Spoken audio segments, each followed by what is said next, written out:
dia 17/7 saiu a notícia de que o Itaú estava instalando o primeiro nó para validar o real digital. Então eu, como um grande entusiasta do mundo cripto, fiquei meio intrigado com a iniciativa do governo de estar criando uma cripto do real.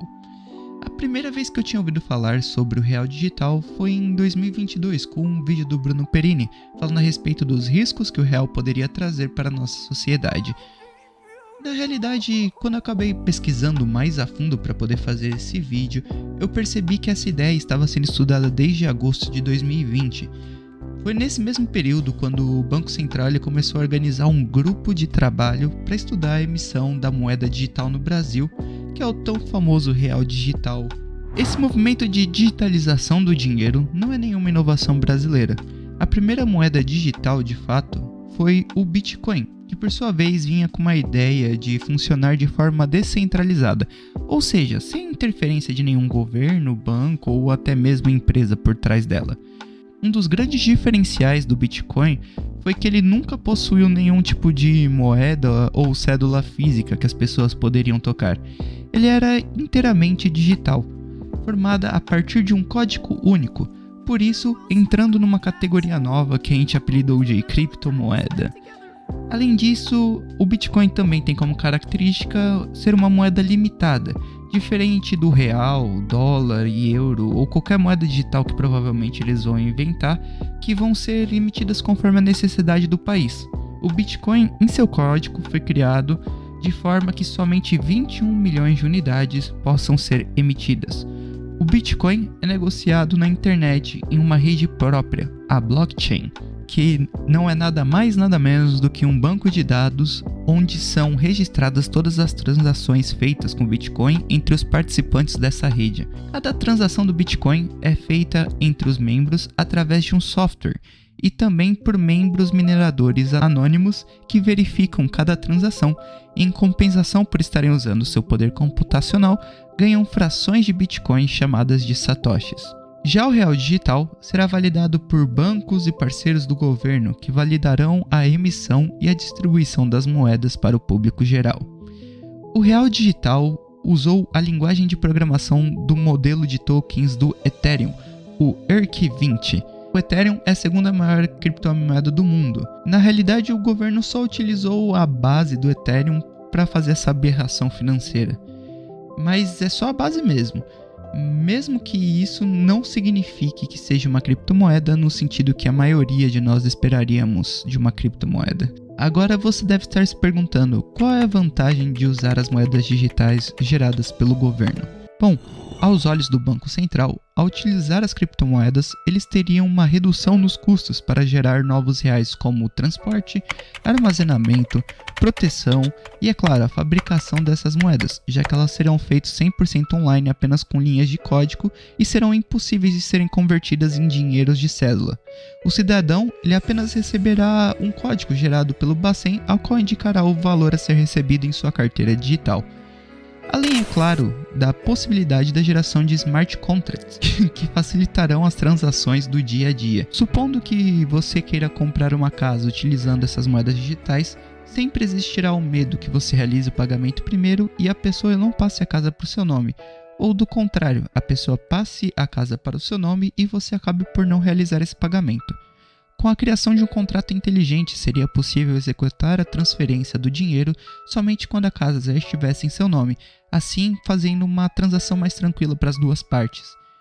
Uma outra vantagem também seria a inibição da lavagem de dinheiro, pois o governo teria total controle das pessoas que estão fazendo a transação, sabendo seu CPF, para quem você está mandando e o porquê você está mandando, provavelmente, se fosse necessário.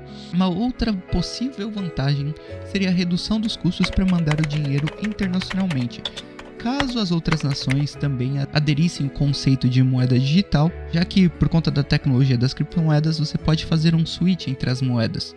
Claro, isso é apenas uma especulação da minha parte, não dá para saber se essa moeda centralizada permitiria que isso ocorresse com tanta facilidade e sem o pagamento de diversas taxas.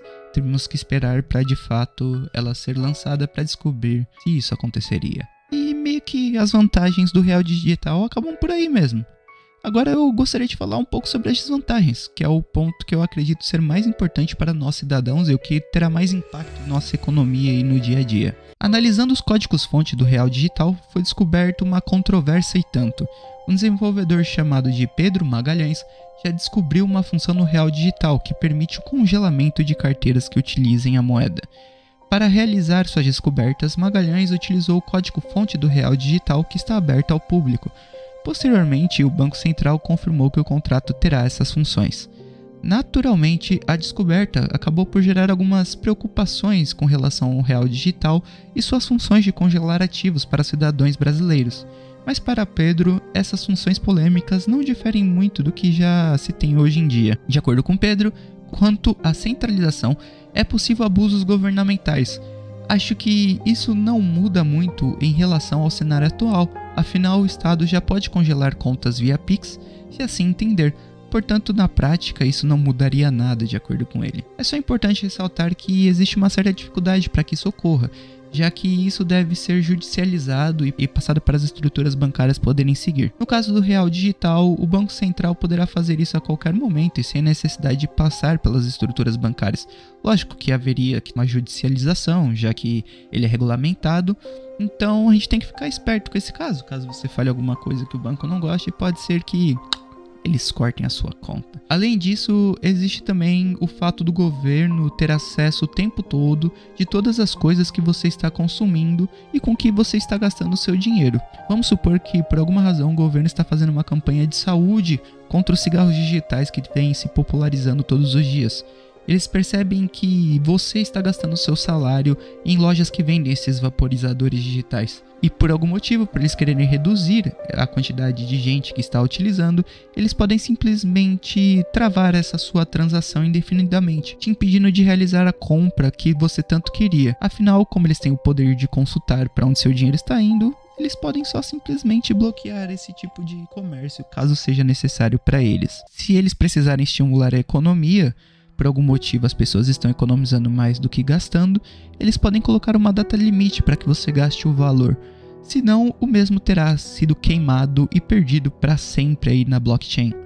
Você acha que isso é uma paranoia minha, provavelmente, mas eu vou deixar uma matéria nos comentários sobre os testes que a China já fez com o Yuan digital para quando a economia precisar de um impulsozinho de leve, assim possibilitando as pessoas de terem um acúmulo de capital. Diferentemente da blockchain, ao qual todos os usuários eles têm acesso às transações que estão sendo feitas e validando elas, o Real Digital terá somente o governo verificando essas transações realizadas em sua rede. Eles poderão apagar ou desfazer sem que ninguém possa confirmar necessariamente o que está acontecendo, assim diminuindo um pouco a transparência das relações que podem ser realizadas com esse novo meio de pagamento. Então, na minha opinião, a gente precisa a todos os custos lutar contra a implementação do Real Digital, porque apesar de elas terem algumas vantagens, ao meu ver, eles têm mais desvantagens e perigos para a sociedade moderna, dando mais poderes para os governantes atuais fazerem aquilo que eles acharem necessário para poder comandar o como gastamos nosso dinheiro. Nós precisamos ficar atentos e explicar para as pessoas sobre o perigo do Real Digital. Então eu peço para que você lembre-se de compartilhar esse vídeo com algum familiar ou amigo, para que eles possam comentar sobre isso com você. E é claro, deixe seu comentário sobre o que você acha. Você acha que eu estou sendo meio paranoico sobre esses perigos que podem vir a acontecer com a implementação do Real Digital? É muito importante para mim saber disso. Muito obrigado para você que ficou até o final do vídeo, e eu gostaria de desejá-lo um ótimo dia, tarde ou até mesmo noite, se é o momento que você está assistindo.